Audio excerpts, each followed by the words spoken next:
student every day prepared to shape tomorrow. It isn't just our vision. In Peoria, it is what drives each of our employees to give their all to make sure that we truly are working for every student every day. All of us working to make sure that no child's needs are overlooked or unmet.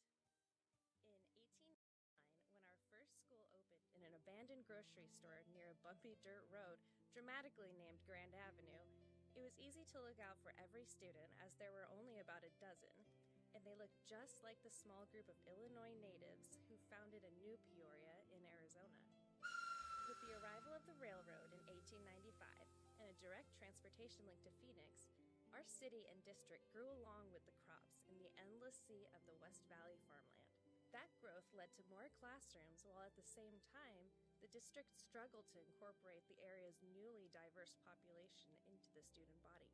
For decades, every student every day would be put to the test, and while we would sometimes be on the wrong side of inclusion, our vision pushed us to expand our horizons. December 7th, 1941, a date which will live in infamy.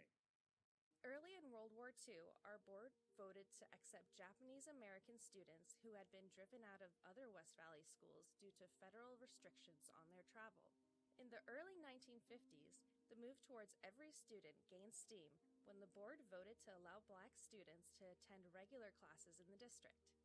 The same board also moved to bring English-speaking Hispanics into regular classrooms. Every student, every day was finally becoming a reality for most students, but there was still much work to do. In 1953, female students were finally allowed to participate in school athletic activities. In 1965, the board adopted a plan for educating special education students. In 1978, the district hired its first 2 full-time gifted education teachers. In the span of less than 100 years, Peoria had grown from a one-room class of 12 white students to a district of more than a dozen schools with a population that was 46% minorities, and steps were taken to ensure that our staff reflected that diversity. 40 years later, our district serves nearly 40,000 students in programs across 43 campuses. Those students may or may not resemble the students in that first classroom, and their families may look nothing at all like the early settlers in the West Valley, but our commitment remains every student, every day. That holds true for our staff as well. Invaluable employees like homeless liaison Maurice Stevens and Cindy Nunez, who are responsible for ensuring the education and well-being of the unhoused students in our district. Or Lori Garcia, whose exceptional student services team provides sound academic opportunities for students at all levels of ability. Katie Lukacek, our gifted coordinator, works with her team to provide an enriched and challenging educational experience for our gifted students. Phil Camacho, our transportation director, whose team provides transportation for all students who need it, from regular buses to specially equipped vehicles for students with special needs. Sandra Sawshow, Director of Food and Nutrition, whose team provides daily meals for thousands of students regardless of their ability to pay. Dr. Debbie Pischke and the Early Childhood team provide the first educational opportunities in our district for our youngest students of all abilities. Sarah Fox and the Family Resource Center team provides activities, information, resources, and referrals for families with children's age birth to 5. Dr. Colin Manahan and the facilities team that maintains our classrooms and activity spaces, as well as keeping our campuses safe for all students. And everyone you see in the room with you today. Peoria Unified School District reflects the values and aspirations of our community through the dedication and efforts of each and every one of our employees. Every student, every day is our vision, and the work of every Peoria employee is the reason we are able to achieve it. What will you do to help a student shape the future?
Thanks to the Arizona State Tax Credit for Public Schools, it is possible to pay up to $400 of your child or anyone else's K through 12 extracurricular expenses and receive a dollar-for-dollar reduction on your state income taxes. Have a student participating in elementary or high school athletics? Pay their participation fees using a tax credit donation and receive a dollar-for-dollar reimbursement on your tax return. Have a student performing with their school band out of state? Pay their travel costs using a tax credit donation. Have a student participating in test preparation for the ACT or SAT? Pay for their prep courses and materials with a tax credit donation. A high school student taking a CTE industry certification assessment? Put that tax credit option to work. Only have fur babies and no students in our schools? Make a tax credit donation to help a class take an educational field trip to the zoo. Whether it's for your child, a grandchild, or just to help students out at your neighborhood school, the Arizona Public School Tax Credit Donation Program makes it easy to fund extracurricular and enrichment activities for K through 12 students and to get a dollar-for-dollar reduction or refund on your taxes. Spend your tax dollars in your neighborhood and make the day a little brighter for the students in your local Peoria Unified School. You now have until April 15th to make and claim your tax credit donation. Go to www.peoriaunified.org/tax credit to find out more or to make an online donation today.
Everybody, welcome.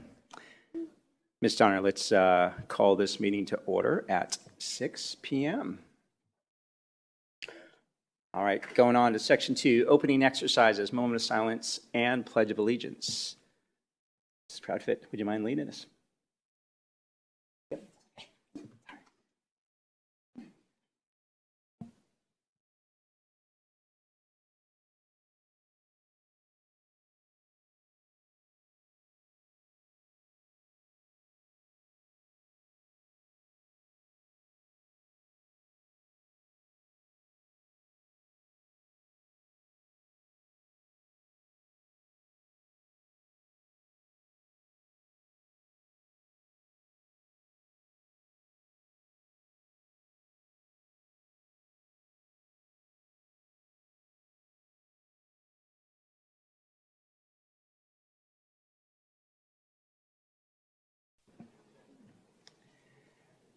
All right, moving on to section 3, address agenda and consider adoption or recommend changes. Board members, do any of you have any changes that you would like to make to this evening's agenda? Mrs. Ewing? No, thank you. Mrs. Ricks? No, thank you. Dr. Sorensen? No, sir. Mrs. Proudfit? No, thank you.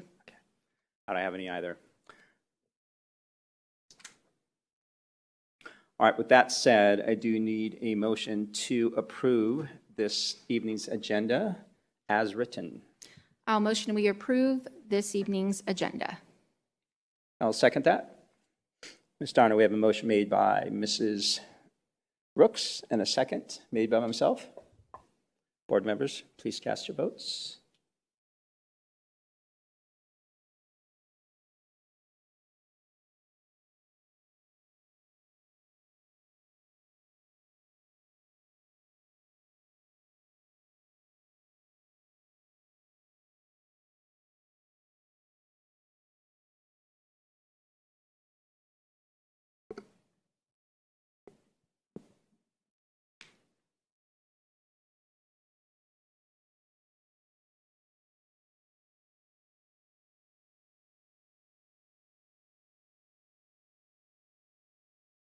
Motion passes with 5 yeas. Thank you, board members. All right, moving on to section 4, recognitions 4.1. Ms. Sari, welcome. Good evening, President Sandoval, members of the board, cabinet, and guests that have joined us this evening. We do have a couple recognitions for this evening, but before we begin, I do want to take just a quick moment to recognize City of Peoria Councilman Schaefer. Thank you for being here with us tonight. We're very glad to have you and your wife with us. Thank you for being here. Well, you may notice, those of you who tune in often or that you're here in the room, that we are very excited to have filled the seat on our governing board. We have a new governing board member that joined us, Mrs. Rebecca Proudfit. Following a vacancy on the board, we were working closely with Maricopa County Education Service Agency and Superintendent Watson, and he recently made an appointment. We could not be more thrilled to welcome you to the Peoria Unified Family, Mrs. Proudfit. Hopefully many of you had the opportunity to join us in the lobby for a brief reception honoring her this evening. But on behalf of our school district, thank you so much for your willingness to serve, and we certainly look forward to working with you as you take on this very important role serving our community. So a big welcome to you, Mrs. Proudfit.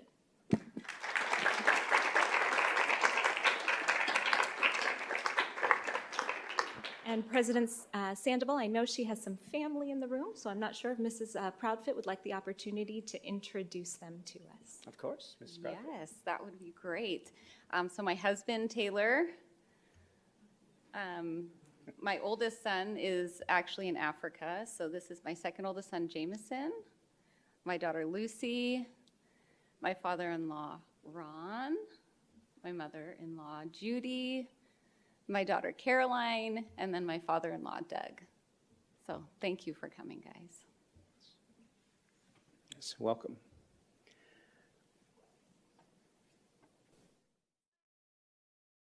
So board members, I know we have board comments coming up, but any comments welcoming comments for Mrs. Proudfit this evening? Yes, I just wanted to say it's been a pleasure so far working with you with a little bit of time we've been together. Welcome to the board, and we're happy to have you with us, and I'm looking forward to working with you over this next time period. Thank you. Thank you, Mrs. Young. Mrs. Rooks? Yeah, I look forward to the next year working with you, and I've already had great conversations with you, and it's just, you're very personable, you're very open and honest, so I do appreciate it, and welcome to the school board. Good luck. Thank you, Mrs. Rooks. Dr. Sorensen?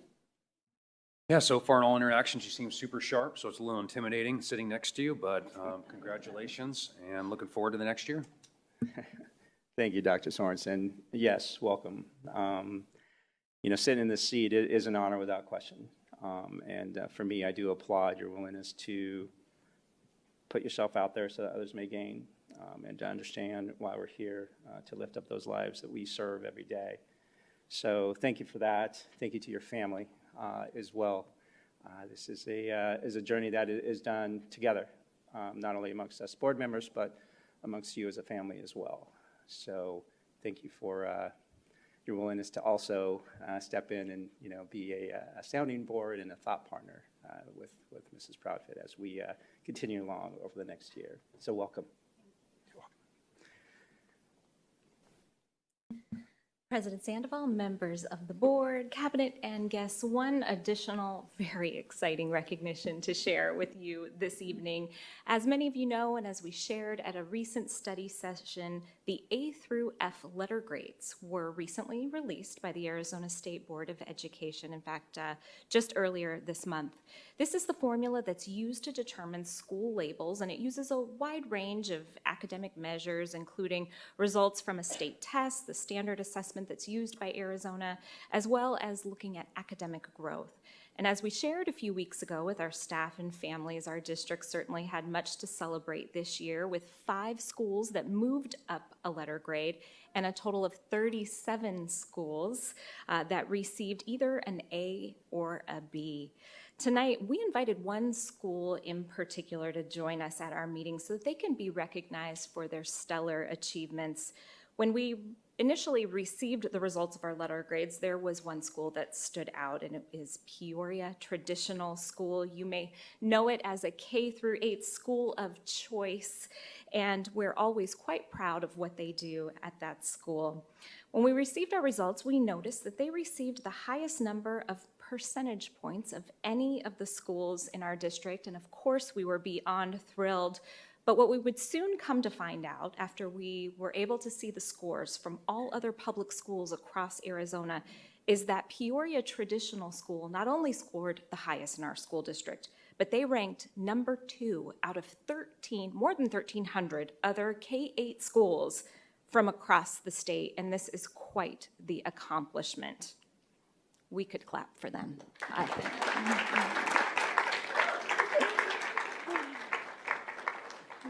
There's a few other points I'd like to share that are just very impressive. They earned an astounding 103.44 points out of 100 points total. And again, of 1,369 K-8 public schools, they were among only 162 schools that earned the full number of points for maximum growth for this year. So we just really can't say enough about the students, about the teachers, and about the families that invest their time, energy, and efforts at this school. And in fact, we invited them here tonight. We know there'll be many more recognitions taking place on their campus, but we did want to invite them here for a celebration. And the gentleman that gets to lead that campus is here with us. I'd like to invite him up. It's Mr. John Nitschke. He does a wonderful job leading that campus, a longtime leader here in the Peoria School District. And I want to give him just a quick moment to share his pride from his school. Welcome, sir. Thank you. Thank you, Mrs. Zeri. President Sandoval, members of the board, thank you so much. All I can say is thank you for recognizing PTS and the hard work that they show every single day. It's amazing what they accomplish there, and I'm glad we're here recognizing them. They're amazing, and I'd like to give them a round of applause too. We have We have a small sampling of our parents and our teachers today who represent us, but you know, they're wonderful, really. So, questions? Well, just before they get to questions, if you don't mind, President Saul, I'd like to invite all of them that joined us tonight up for a photo. We have a little something that we think that they should proudly hold up so that we can get a photo of them here in our boardroom. So if you don't mind, if you represent Peoria Traditional School in any way, we'd love to take your photo. Yeah. Up here in the front? Yeah, right up in front.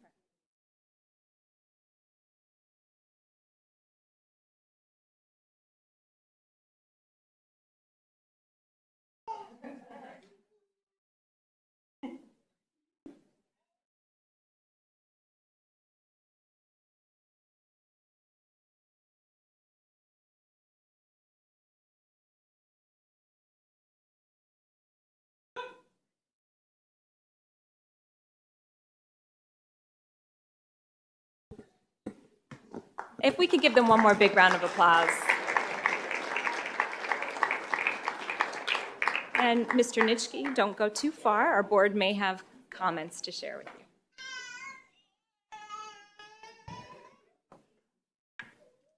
Well, congratulations again. Board members, questions, comments, Mrs. Ewing. I just want to say thank you to you and all the staff and the parents that put in the hard work to bring this school up to this grade level. I know it's really difficult, and I appreciate all the hard work and the dedication to making sure our kids have the best experience at their school as possible. So I really appreciate that hard work. I recognize that, and I think I love to hear about all the great things that are happening with our students and our staff that are supporting them. So thank you. Thank you. Thank you, Mrs. Ewing. Mrs. Rooks?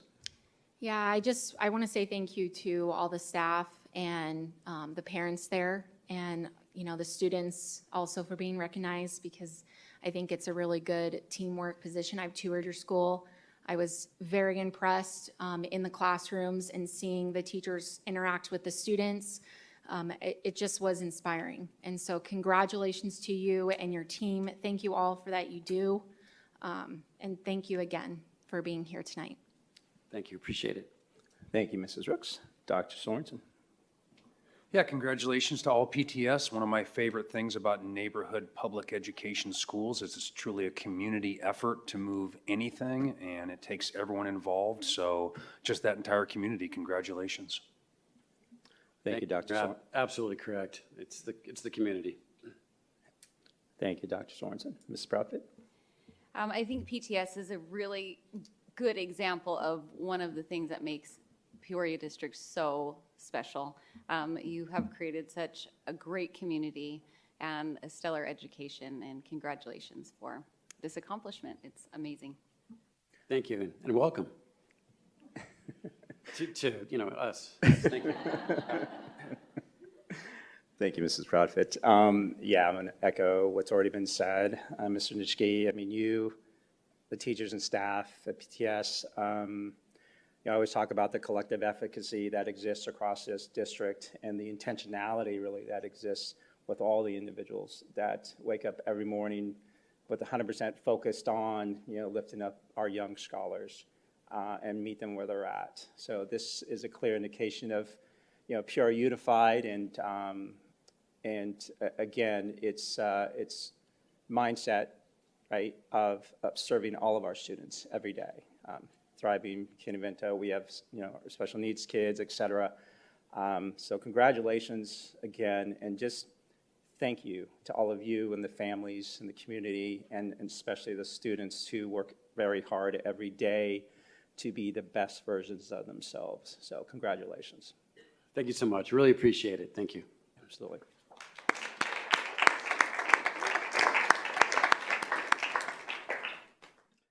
Okay, moving on to 4.2, board comments. Mrs. Ewing? First off, I want to say thank you to all of the hard work that the staff, the district office went through in putting together all of the interviews and the tours of our sites with regards to the superintendent interviews. I know that was a hard work, and thank you to all of the community members who also gave their input, whether in the focus groups or online. I really, really appreciate all of that and all of the effort, and appreciate all the effort that the schools went through in putting together their Thanksgiving meals for the families. I was out at Country Meadows today handing out pumpkin pie and all of the turkey trots that are happening across our district. So just a big shout out to all of the staff, really. So thank you. Thank you, Mrs. Ewing. Mrs. Rooks? Yeah, so first I wanted to say thank you to all of our veterans for serving our country. We had Veterans Day last week. I attended Lake Pleasant Elementary, their veteran ceremony, and Mrs. Profit was there too, so it was kind of special. And then I attended for the first time the Sunset Heights parade for Veterans Day, and it was so inspiring to see all of the kids outside with the parade honoring our veterans. It was a great experience to witness. So just wanted to thank all of our veterans out there. I also wanted to talk about, I toured Raymond S. Kellis. I wanted to say thank you to the principal and the staff. I got to have a conversation a little bit with the SRO there and see some of the students interacting with him, and so that was really a great experience at Raymond S. Kellis. I know a lot of us here were at the Lake Pleasant Elementary tour put on by our cabinet and Lake Pleasant Elementary, and I just want to say thank you to everybody there, the student council and JHS. You know, giving that tour to our community was really awesome to see that experience. And Foothills Elementary, I also was able to have a tour there, and great experience. I loved that, I know it sounds silly, but I love that there was a volleyball outside at their playground. They had an actual sand volleyball outside for the kids. I just thought that was pretty neat. And I just want to say thank you again to the principal and assistant principal for giving me a tour of their school and showcasing their kids there. I know that Mrs. Ewing mentioned the committees. We have been going through that, and I want to say thank you to everybody who's come the past 2 days, sitting on those committees, for choosing our next superintendent and putting in the effort and the time that it takes interviewing those superintendent candidates. So thank you for that. And, you know, turkey trot, you mentioned that. I was at my kids' turkey trot today at Vasansi Elementary, and all of the grades got to witness Mrs. Bennett getting slimed or silly stringed. They picked kids from each grade level to silly string her because they raised $23,000 at their school to help build a playground equipment. So it's pretty exciting to see their principal get silly stringed and do the turkey trot. So I also just want to say have a wonderful break next week to all of our families and our staff, and a happy Thanksgiving. Thank you. Thank you, Mrs. Rooks. Dr. Sorensen? I'd like to echo a lot of what they said. Thank you to all the veterans. I know my son and daughter got to volunteer and serve breakfast to them, and I know they felt very honored to be able to do that. So thank you to Oakwood for putting that together for our veterans. Thank you to everyone who's been involved in the superintendent process. It is a rigorous process that involves a lot of people and a lot of logistics. And that was, yeah, just very grateful for how smooth it went. I'd also like to give a shout out to all of our fall sports who are in the postseason. It takes a ton of work, and it just doesn't happen in those months of during the season. It's before, it's afterward, and the role that coaches and mentors play for our students is critical. So thank you to all those in fall sports. Thank you, Dr. Sorensen. Mrs. Proudfit? I'm only 10 days in, but it has been a packed 10 days, let me tell you. I've been able to visit Lake Pleasant and Sunset Heights, Sunrise Mountain. I got to eat Thanksgiving dinner with my daughter today. I'm looking forward to Sunset Heights' turkey trot tomorrow. I just wanted to say thank you for the cabinet. This has kind of been a whirlwind coming in, but the cabinet has been so incredible and so generous with their knowledge and time, helping me to have the information I need to do the best job that I can do. And I just wanted to share one highlight from my first 10 days is in our student study group for the superintendent search, we were able to have a special education student be part of that group. And so that was really wonderful to see a SPED student be able to come in and participate in that process. Thank you, Mrs. Proudfit. Yeah, I'm going to start off echoing just the thoughtfulness and intentionality that went in, that goes into our superintendent search process. It is a heavy lift. You know, they say it takes a village, you know, to lift up and grow and educate our students, but it certainly takes a village in this case to seek out and find that right individual who's going to move this district forward and continue to really uphold the really the character and the reputation that this very large district has, the reputation of excellence. So thank you to all the stakeholders, all the community members, all the teachers, staff, students who took the time to provide your input in this process. Your voice is invaluable, so thank you for that. Lastly, I just very quickly want to say thank you to all of our teachers and staff, all of our leadership, you know, at the sites, including here at the district office. I live near Park Ridge Elementary, so when I come in, I pass the school, and today, because, you know, we had a couple meetings prior to this one, and I left at a time where all the kids were out on the playground, and, you know, to see all of them playing out there and to see just all the different stories that they bring and all the different perspectives and all the different, each one of them has a different purpose. It's just, it's really neat to see our district whose doors are open to everybody and continue to be very purposeful in integrating, you know, programs and how it invests in all centered around student success. And it's just, it's really inspiring to me to still realize the accolades that Ms. Ari talked about earlier, the number of schools that are A and B, PTS. You know, it's just being deeply rooted in the city, and our kids are products of the Peoria Unified School District, along with my wife, you know, and just to see the excellence that walks through our halls, and then as they lead their continued success. Just thank you to everybody, teachers, staff, families, and once again, to all of our students. You know, thank you for continuing to work very, very hard every day to be the best version of yourself. So thank you for that. All right, moving on to superintendent comments. Mr. Molino. Welcome, sir. Thank you, sir. President Sandoval, members of the governing board, cabinet, and guests. There's quite a few recognitions that I'm going to be giving tonight. Peoria Unified is celebrating multiple athletic achievements from the past few weeks. From Liberty High School, Ryan Denoff took first place at Division I Boys Country State Championship, while Henry Dilworth took second place. Adam Croy was named the Division I Boys Golf Individual State Champion, while Ironwood High School Badminton won the AIA Division II State Championship.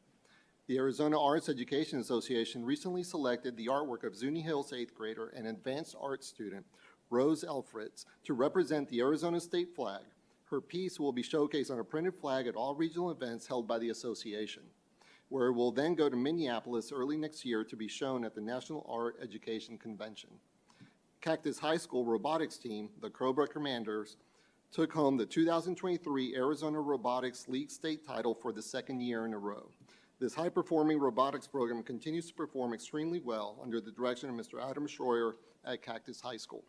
Congratulations to the Cobra Commanders on continued success. Andrew Romero, a Desert Valley 7th grader with special needs, had one-of-a-kind opportunity to travel to New York City with his family for a video presentation in Times Square.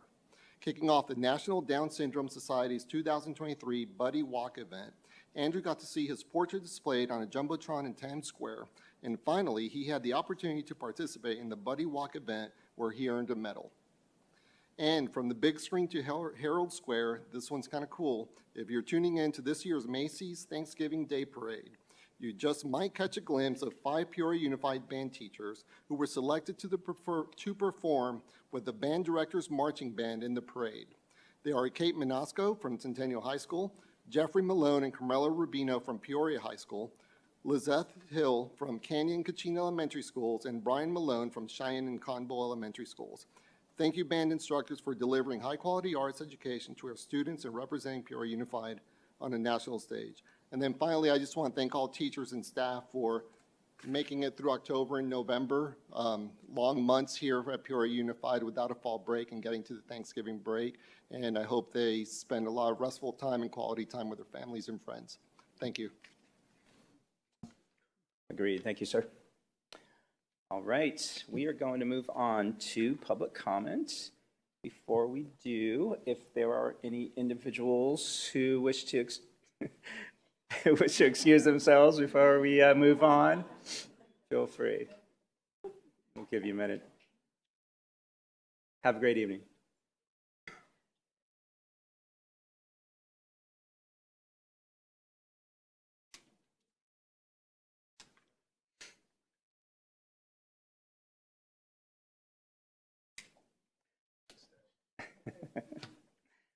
All right, 5.1, request to address the governing board regarding matters not included on the agenda. As always, we will spend 30 minutes on this line item, and each individual has 3 minutes at the podium.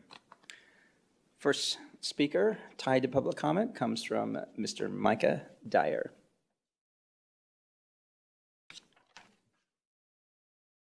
Welcome.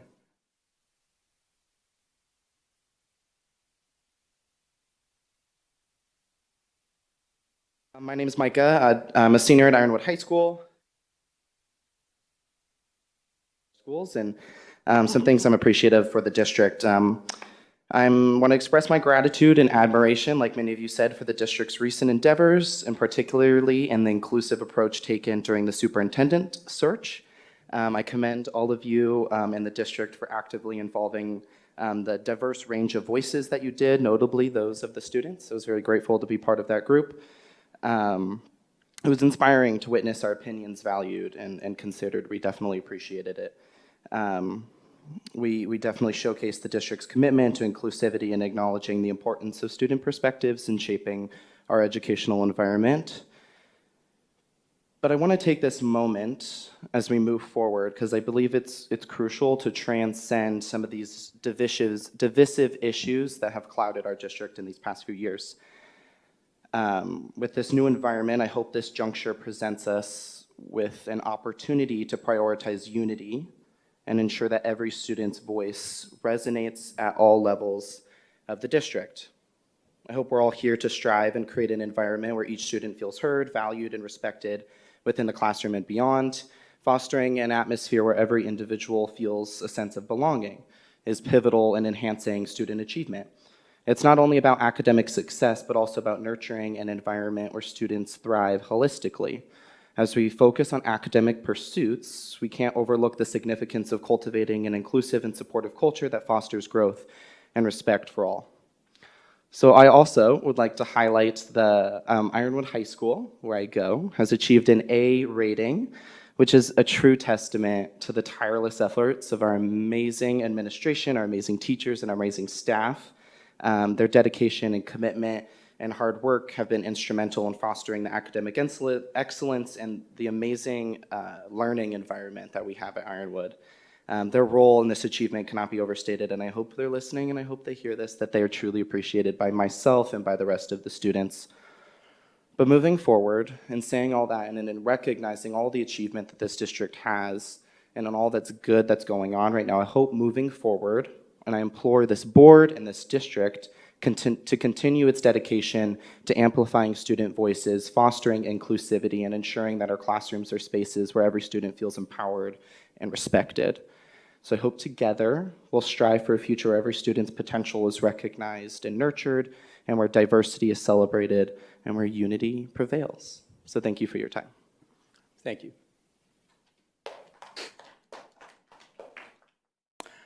All right, next public comment comes from Leanne Roberts. I have to follow that. Good evening, everyone. So nice to finally see a full board again. It is so great. Welcome, Ms. Proudfit. So nice to have met you this evening. And I am appreciative that you are volunteering your time here to sit on our board and make a difference for our students. Shout out to Pioneer, who for the first time became an A school, one of the 5 that moved up. We've been working really hard to make this milestone for quite a few years, and we finally did it. Yay! Thank you, Cabinet and Governing Board, for making this opportunity for all of us to be a part of the superintendent's search. It is so integral. I love how it has been handled. And to get our feedback, all of us, it's going to help us make the best addition to our district. And check out niche.com because we are number 6 district in the entire state of Arizona. Have a good night. Thank you for your time. Next public comment comes from Bill Dembski.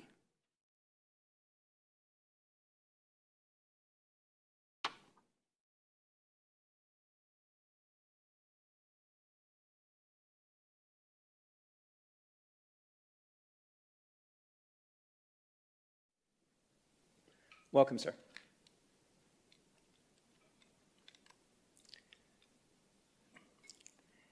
Yeah, I resided in Glendale over 40 years.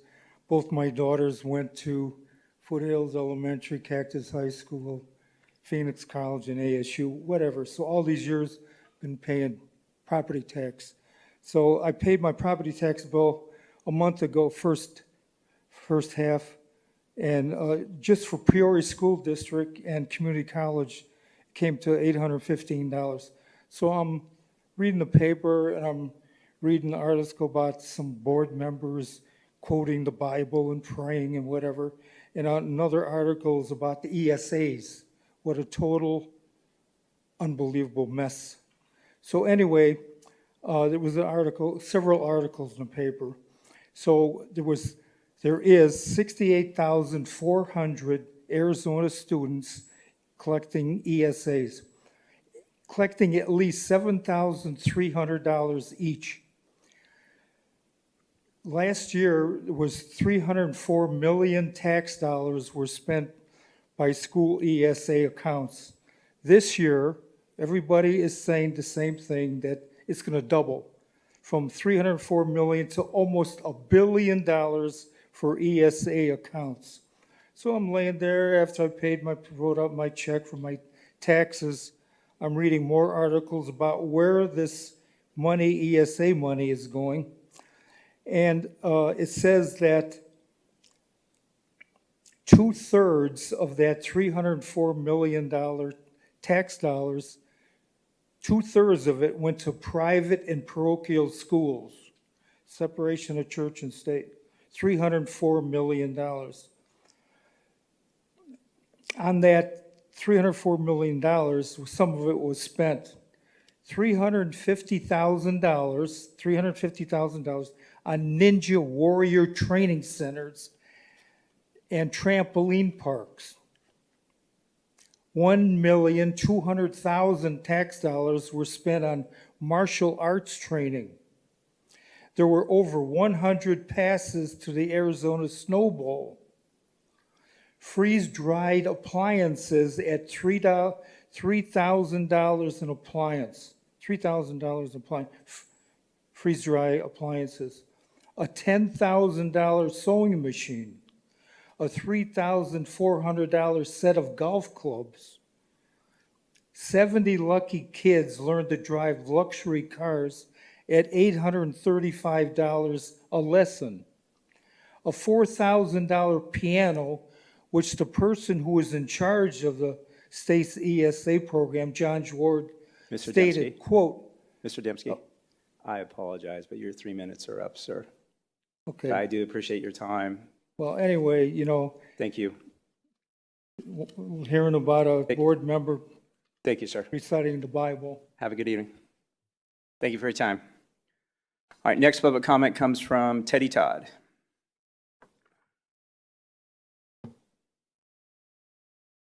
Welcome. Good evening, President Sandoval and Heather Brooks and board members and cabinet. I attended 2 of the elementary field trips, Estancia and Lake Pleasant, and I just want to say a special thank you to those schools, to the student council, to the Honor Society students. Great tours, and for all who attended. Principals spoke really, really well, were very informative. The students could really talk, and they could know all the information about their school, what was coming up next. Those at Lake Pleasant were even able to show us where the new building was to go. They really did a very nice job. Good job on education. I commend the education staff and the engineers for developing a plan that updates the bathrooms in our old buildings and for the new Lake Pleasant Elementary addition, as was presented at the study board meeting. This plan will take tax dollars for renovations and construction for bathroom upgrades or additions depending upon each building's construction. It will take many years to complete all these upgrades for these new bathrooms for all buildings based on the age of the structures. But this district has yet to develop with all stakeholders a privacy policy for student bathrooms and locker room usage. Kicking the can, probably shouldn't have said can, huh? Down the road has not and will not work. It is past time to work together to protect all students within this PUSD safety plan and with board-approved privacy policy. I highly recommend at this time in securing this new superintendent and leading our district to continuous improvement that all persons who can fill out the committee volunteer interest form found on our website and join and give your voice. I brought some extras of those just in case you'd like to fill them out. Those who may be in the audience tonight, let's get out here. I am serving on the community committee to look for a superintendent.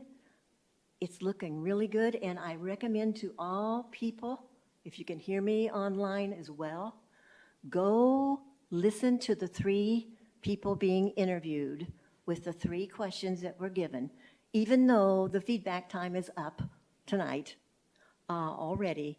You could listen to those and really hear what their vision is, what their mission is, what they wish to see accomplished here. It really would benefit us all to join forces with whomever this new superintendent's going to be and help volunteer in the different committees that are here and to help volunteer in our schools. Thank you, and really ma'am. assist the teachers, and I thank you. Thank you. Have a great evening. All right, we have one final public comment, and that is coming from Mary Lowy.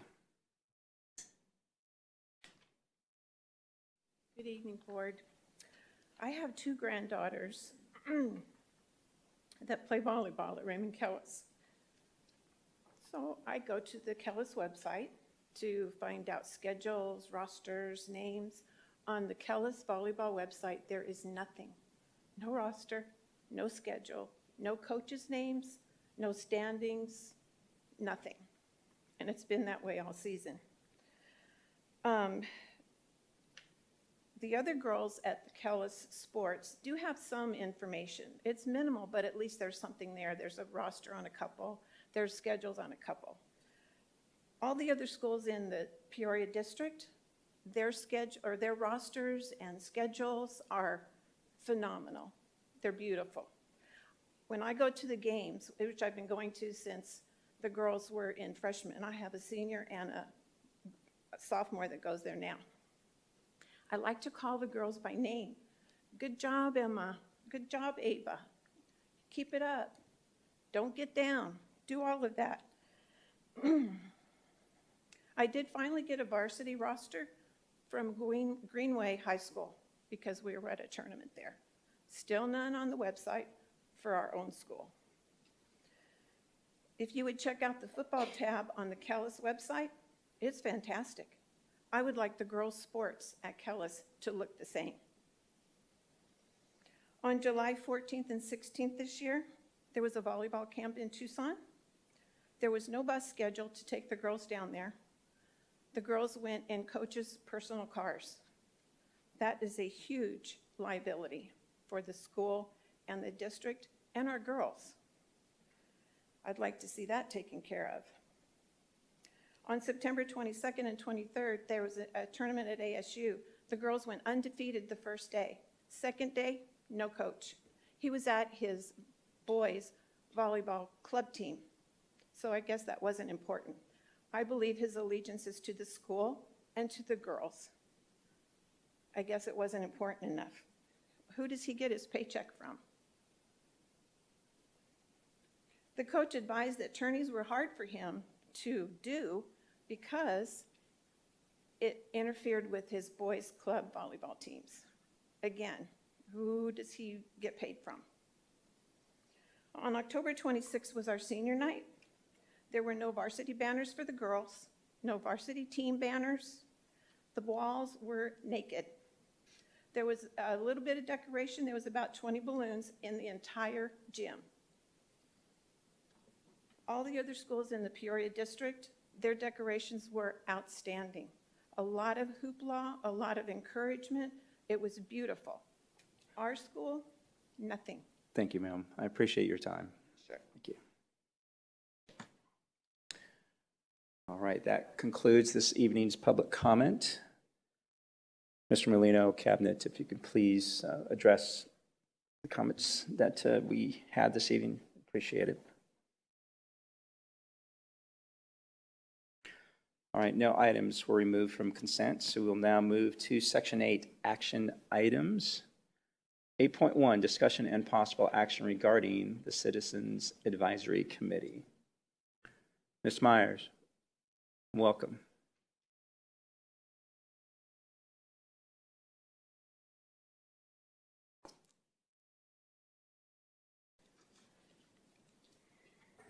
Well, good evening, President Sandoval, members of the Governing Board, Mrs. Proudfit, good evening. Thank you for the opportunity to provide information to our Governing Board and our community regarding the requirements related to a Citizens Advisory Committee and bond and override elections. Administration has previously presented information at the November 2nd, 2023.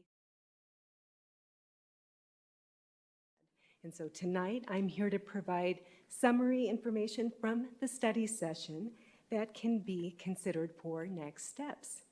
This includes information regarding reconvening the Citizens Advisory Committee to analyze the need for a bond and/or override election next November.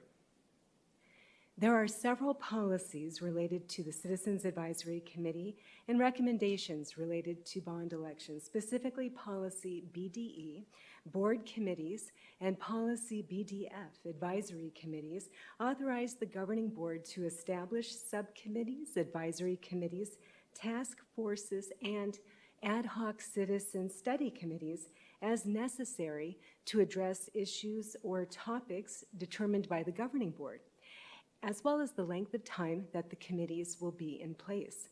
Per policy, the Governing Board has previously approved the purpose of the Citizens Advisory Committee to make a recommendation to the Governing Board regarding calling for a bond election. And if the recommendation of the committee is that the district should go out and have a bond election, the committee will also recommend the amounts that correspond with the recommendation. And in regard to M&O override elections, the committee has also historically recommended a percentage. The Citizens Advisory Committee has reconvened 4 times in recent years, and I've highlighted those committees on this slide. The 2019 Citizens Advisory Committee considered a bond and M&O override, and the final recommendation from the committee was a 15% M&O override election. The 2020 Citizens Advisory Committee considered both a bond and an M&O override. The final recommendation was a 13% M&O override renewal or continuation and a $125,255,000 critical needs bond with land for a high school. The 2022 Citizens Advisory Committee considered a bond election, and the committee agreed that there was a need for a future bond election, but recommended that the district not call for an election on November 8th, 2022, because at that point, It was very close to the pandemic starting to wind down, and there was post-pandemic economic considerations, as well as related factors impacting the community. So the committee ultimately did not bring a recommendation forward to the governing board. And then, of course, most recently, our 2023 Citizens Advisory Committee, which consisted of 11 members who are listed in the attachment included in this agenda item. The committee considered the need for a new bond program and made a recommendation for a $250 million authorization with land for a new high school as well as new elementary school construction. So when we look at bonds and overrides, we'll speak specifically to M&O, maintenance and operations, where the majority of the district's day-to-day expenditures take place. And I've shared the definition of maintenance and operations in the past with the governing board and community. And these expenditures include salaries, benefits, fuel, utilities, transportation, special education, operational expenditures, not intended to be used for capital purchases. Also, M&O funds cannot be used to build a new school or to pay for renovations or repairs for buildings or campus infrastructures, people and programs. Arizona revised statutes do allow a public school district to ask its community to approve an annual M&O override or expenditure increase through an override election to support positions and programs that normally would not be funded based on the annual allocations that a public school district receives from the state of Arizona. Statute does allow for an M&O override to exceed the maintenance and operations budget up to 15% of the revenue control limit. So that's the technical formula. And Peoria Unified School District currently has a 13% M&O override, which is supported through secondary property taxes within the district that was first approved by our community back in November of 2015. It is important to note that surrounding comparable districts to Peoria Unified, our sister districts, who are in close proximity to us as well as further east, they have a 15% M&O override. So our 13% maintenance and operations override is lower than our surrounding sister districts, our competition to hire teachers, staff, to recruit and retain. And ultimately, a 15% override provides those other districts millions of additional dollars of M&O funding each year. So that's the difference between a 13% override and a 15% override. Once approved, an M&O override is authorized for up to 7 years. If the school district wants to extend the override or to continue the override, but beyond that original term, it must be reapproved by the voters. And if it is not reapproved, there's a phase-down period. It phases out 1/3 in year 6 and 2/3 in year 7 and is fully eliminated in year 8. The Peoria Unified School District's community approved, or reapproved, I should say, continued our most current override of 13% back in November of 2022. So you can see we're moving through that timeline that in the next couple of years, we will need to consider an M&O override election to, at a minimum, continue the 13% override that we have in place. And that 13% override provides over $31 million of funds to support assistant principals at our campuses throughout the district, nurses and healthcare providers, athletics, extracurricular activities, PE, art, band, choir, gifted and reading programs throughout the district. It also supports the district maintaining our class size, providing compensation to attract and retain the best and the brightest staff and teachers that we can have, as well as it provides funding for some of our very youngest learners. It's all-day kindergarten that we offer, and our M&O override allows us to offer the full day versus a half day, which is the level that the state of Arizona funds our district. With voter approval, public school districts may also issue bonds that are sold to investors. They're purchased by investors that ultimately then provides funding to the district to fund construction projects and other capital purchases that have a useful life of longer than 5 years. Examples would include new school construction, district-wide and elementary, high school renovations, administrative building renovations, student transportation, vehicle purchases, technology, student computers, teacher computers and related technology infrastructure. Those are examples of bond-eligible projects. And those bond sales are repaid over time from secondary property taxes within the district. The last bond authorization I've shared before was approved in 2012 by our community, and an authorization is in place for 10 years. We had our last sale in 2019. We've fully expended our 2012 bond authorization. The bond program is complete at this point in time. A few years ago, back in 2020, Peoria Unified hired a firm to help us do a district-wide facility assessment study. And that's important because that type of a study identifies not only short-term needs and priorities, but also long-term projects that the district needs to plan for. And at that time, $301 million in facility project needs were identified over the next 15 years. And so, of course, now we're 3 years into that 15-year planning horizon. And at that point in time, it was $119.8 million in what we would call essential and priority projects. I have examples of those projects listed on this slide, and we shared this again at the study session. Essential projects include air conditioning, heating, roofing, plumbing, life safety. So all of those projects really rise to the top from a priority perspective. And of course, the annual funding that Peoria Unified receives from the state of Arizona is not at a level to cover all of the projects that we have as an immediate need or identified in the near term and long term. And especially projects that are renovation related. Again, roofing, HVAC, of course, there's school facilities board renewal grants that we pursue aggressively, but our overall district-wide need is at a level that's higher than be it our annual capital funding or the available school facilities grants.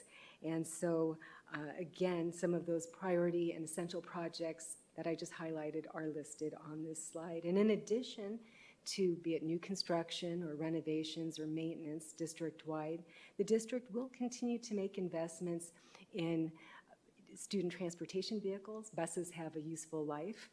Staff technology, student technology, technology infrastructure, as well as to address growth in the northern portion of the district. And again, these types of capital investments that I'm highlighting traditionally have been supported by a bond authorization. And I can say throughout the state that has been the mechanism for many, many years that districts use for these types of investments. It's a bond authorization from their community. And so with that, the 2023 Citizens Advisory Committee considered a number of projects and priorities for the district as they met throughout the spring last year, bond-eligible projects. And I have highlighted on this slide a number of the areas of priority focus where the committee did a deep dive with our administration, received presentations also from outside experts, looking at needs related to not only transportation, but priority and essential projects, new construction technology. And again, those categories are listed on this slide and were provided to the governing board back in May of last year.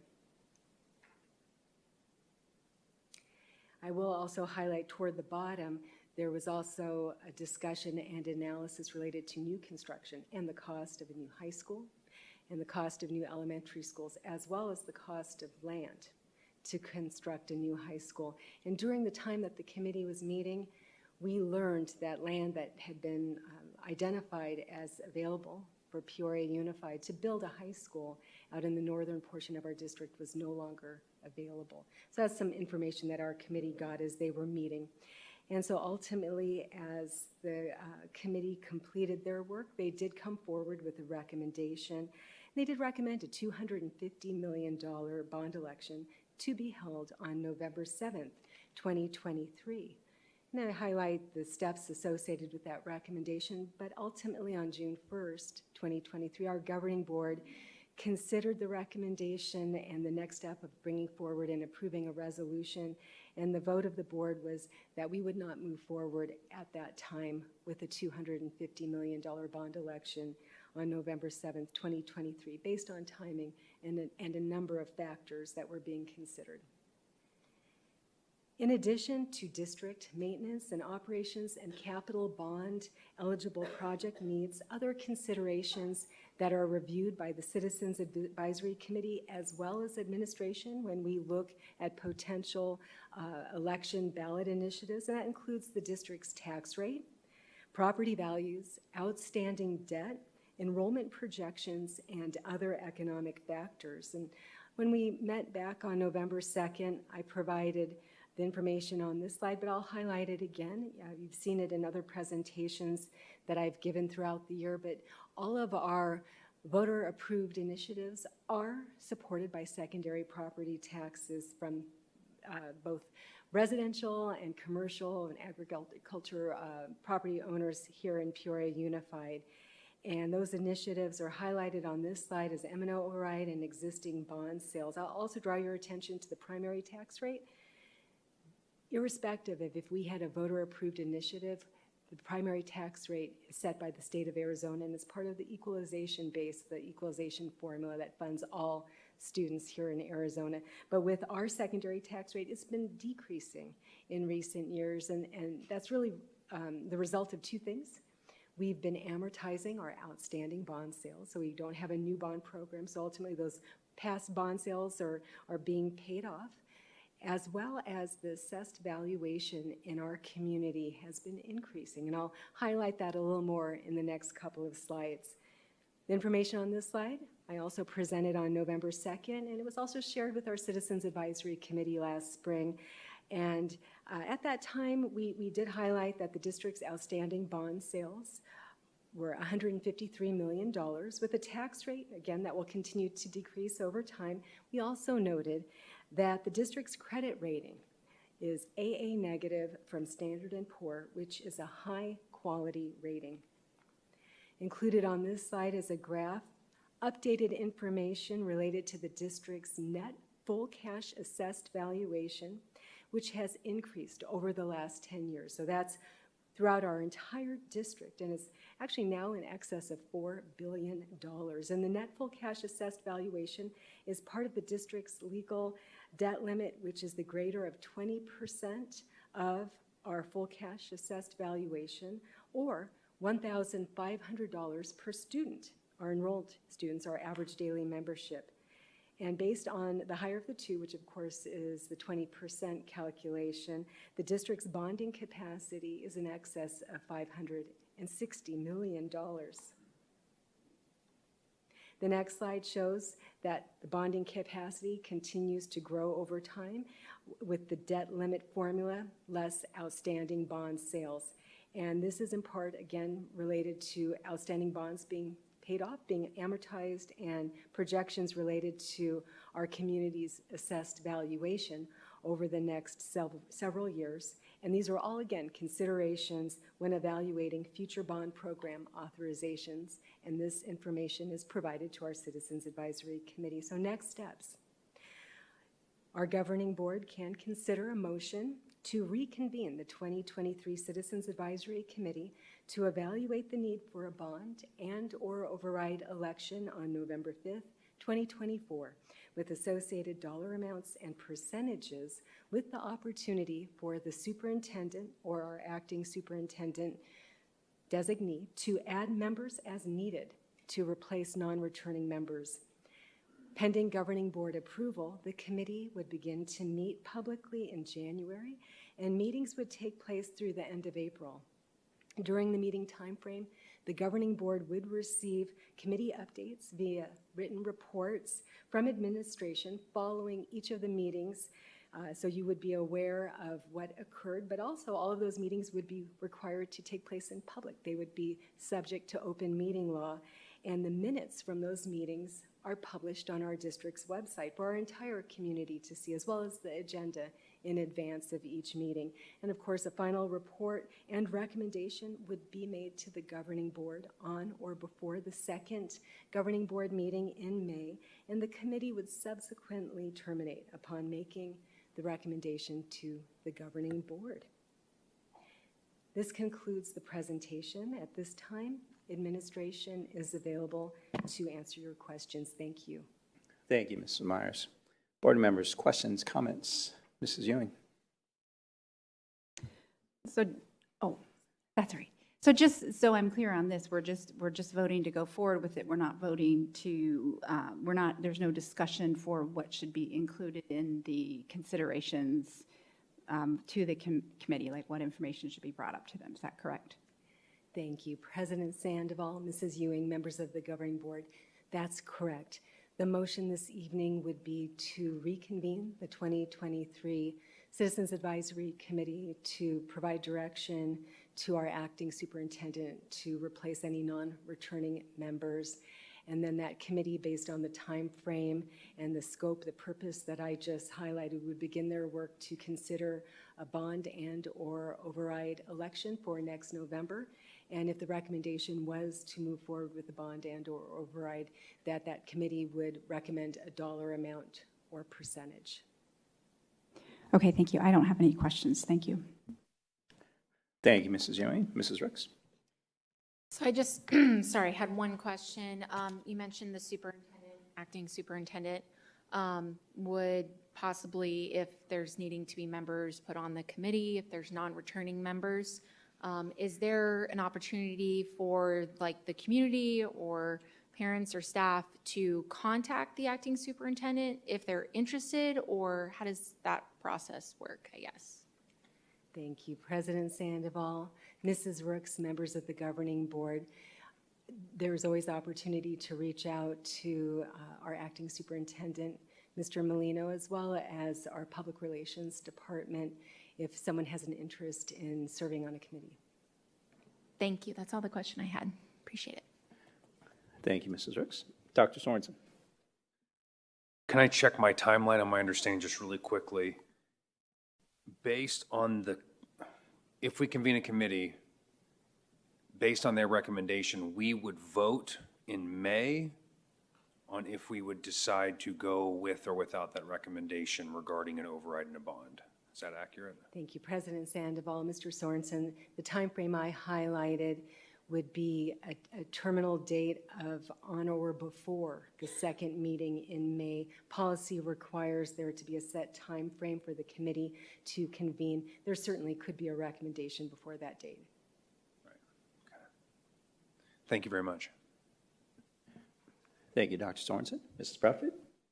I just wanted to say thank you for your work in this report and in the reports during the study session. You do a really great job of making them easy to understand and combining visuals, and you do a great job, so thank you. Thank you. Thank you, Mrs. Bradford. Just to piggyback on Dr. Sorensen's question, we've had citizen advisory committees out there. They've done a lot of great work and really taken a deep dive into the needs across the entire footprint of this district. So, I mean, thank you for clarifying the terminal, I guess, deadline, knowing that a lot of work has been done, but I'm certainly in support of reconvening this committee. So thank you for your time and all the information as always.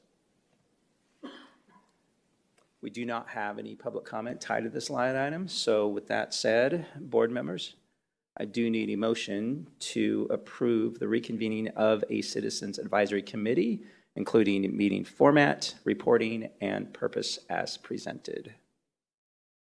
I will motion to reconvene the Citizens Advisory Committee. I will second. Ms. Darner, we have a motion made by Mrs. Ewing and a second by Mrs. Proudfoot. Board members, please cast your votes.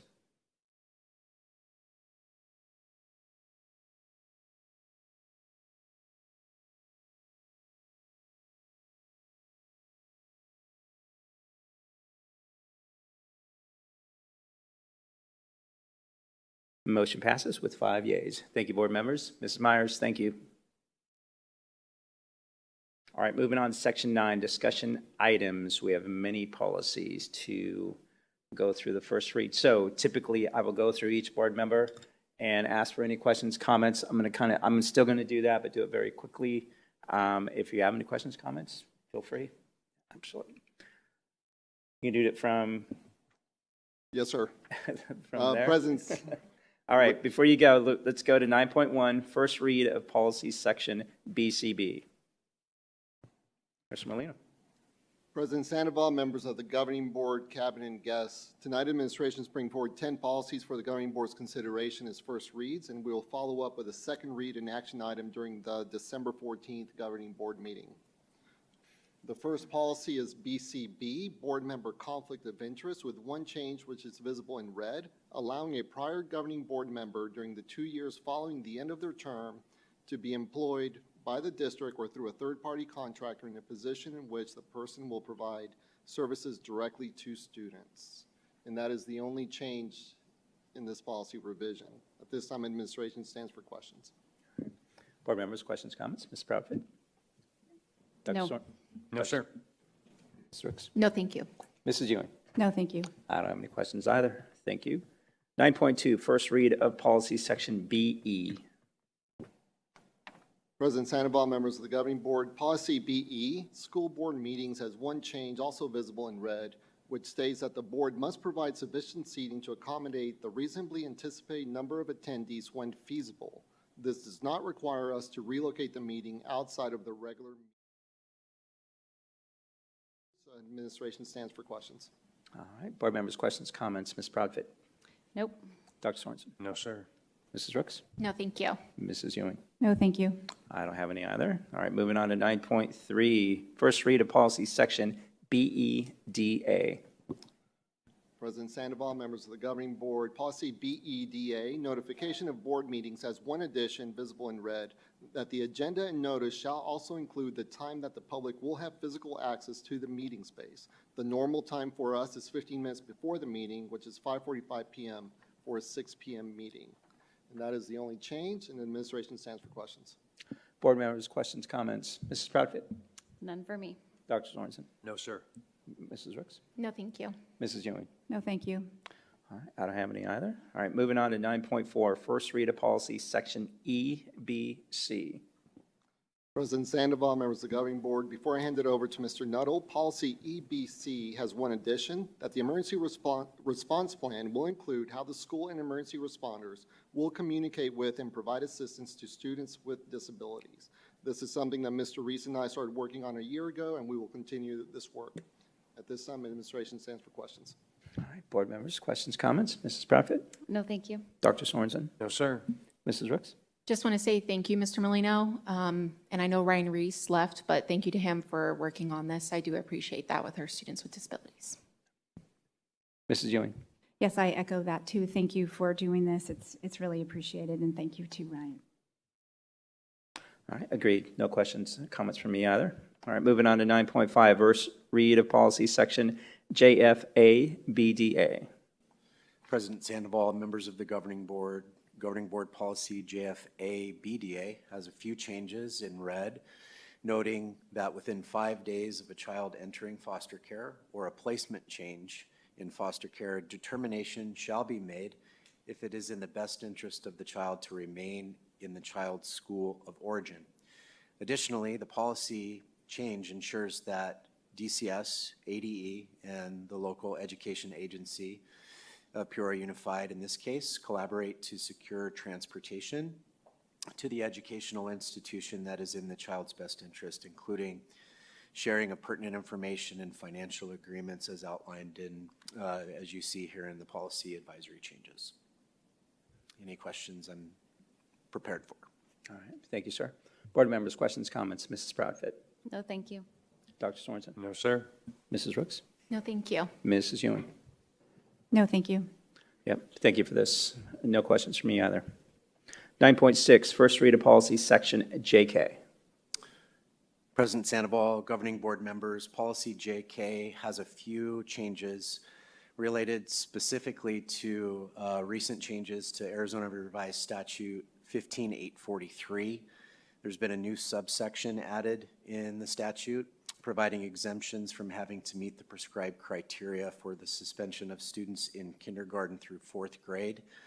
If one of two conditions are met, number one is if expulsion is required due to the possession of a firearm at school, or the suspension does not exceed 2 days, and the total number of suspension days for this age group of students does not exceed 10 days aggregate within the school year. I've reviewed this policy recommendation with Clyde Dangerfield, our legal counsel from Cantelmi and Brown. He recommends that we go with the changes that are prescribed in the revised statute. Thank you, sir. Board members, questions, comments? Mrs. Proudfit? No, none for me. Dr. Sorensen? No, sir. Mrs. Rooks? No, thank you. Mrs. Ewing? No, thank you. I don't have any either. Thank you, sir. 9.7, first read of policy JKD. President Sandoval, governing board members, policy JKD, the changes are simply a duplication of the recommended policy changes to JK. So what you see and what you just saw in JK, the same exact language is applied in policy JKD. Board members, questions, comments? Mrs. Proudfit? I do have a question, actually. This does not include our students in SPED. It may include our students with special education, but within our policy, we have specific outlined guidance and regulations specific to how we handle student discipline for that. And so that obviously takes priority specific to students with special needs. Thank you. Dr. Sorensen? No, sir. Mrs. Rooks? No, thank you. Mrs. Ewing? No, thank you.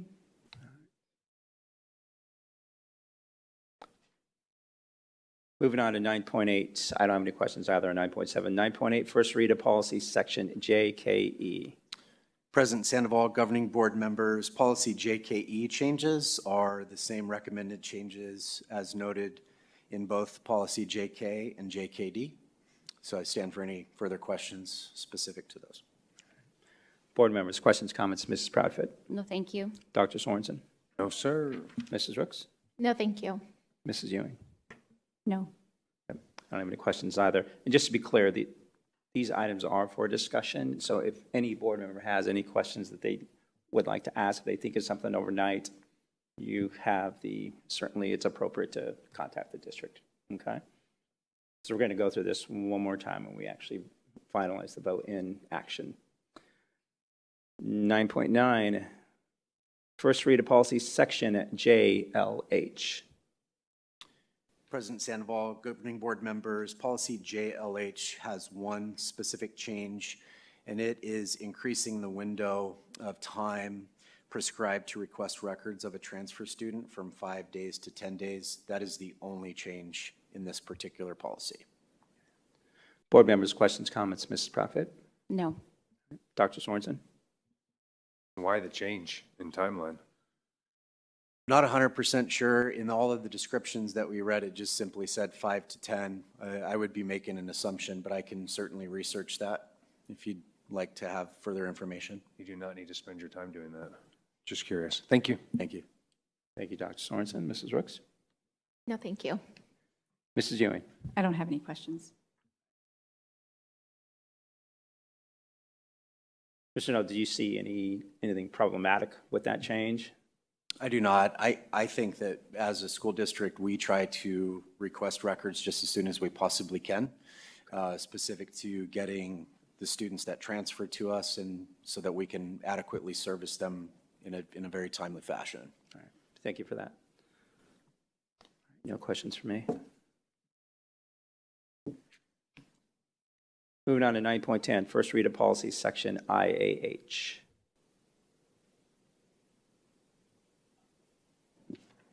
Good evening, President Sandoval, members of the board, and the community. This evening's update to policy IHA provides the opportunity to include additional positions of literacy coach and literacy specialist to the list of employees who may satisfy the dyslexia training requirement for each of our elementary schools, and I'm available for questions. Board members, questions, comments? Mrs. Proudfit? No, but yay. Dr. Sorensen? No, sir. Mrs. Rooks? No, thank you. Mrs. Ewing?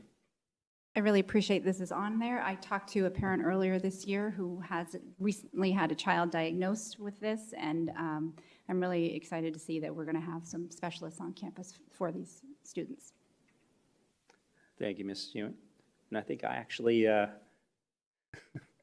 read the policy in its wrong order, didn't it? Did I say IAH or IHA?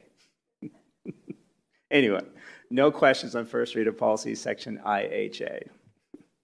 Thank you. All right, moving on to section 10, 10.1, report on upcoming meetings and events. Ms. Ari. President Sandoval, members of the board, just want to let our community know that next week our offices are closed and wish everyone a wonderful Thanksgiving. Thank you. Thank you. 10.2, legislative, state, and local updates. Ms. Myers. Thank you, President Sandoval, members of the board. I do not have a report this evening. Thank you. Okay, thank you. 10.3, budget, facilities, planning, and construction report. These reports are on our website for your viewing at your convenience. 10.1, district budget report for the month of September 2023, also on our website. Moving on to section 11, 11.1, board member opportunity to readdress agenda items. Mrs. Proudfit, any items that you would like to readdress this evening? No, thank you. All right, Dr. Sorensen. No, sir. Mrs. Rooks. Just under board comments, I just want to congratulate again Mrs. Proudfit through this board meeting tonight. So that's it. Mrs. Ewing. I don't have any, thank you. All right, you're welcome. I don't have any items either. All right, moving on to 11.2, requests for agenda items for future governing board meetings. Mrs. Ewing. I don't have any today. All right, Mrs. Rooks. So I have two. The first one, if possible, just a Friday report on the Arizona School Facilities Board on maybe how many grants we've applied for this year and last year, if that's just a Friday report, if possible. Okay. I'll second that. Thank you. And the other one, I would like to request for a future governing board meeting in January to have an update and a discussion on the Synergy MTSS new data system. I just would like to have that in another governing board meeting after returning from Thanksgiving break, Christmas break in January. I will second. Thank you. Good. And that was all. Okay. Dr. Sorensen, any items that you would like to request for a future governing board meeting? Not tonight. Mrs. Proudfit? No, thank you. All right. I don't have any items either. Moving on to 12.1, adjournment. I do need a motion to adjourn this evening's meeting at 7:17 p.m. I'll motion to adjourn at 7:17 p.m. Need a second? I'll second that. Ms. Donner, we have a motion made by Mrs. Rooks and a second by myself. Board members, please cast your votes.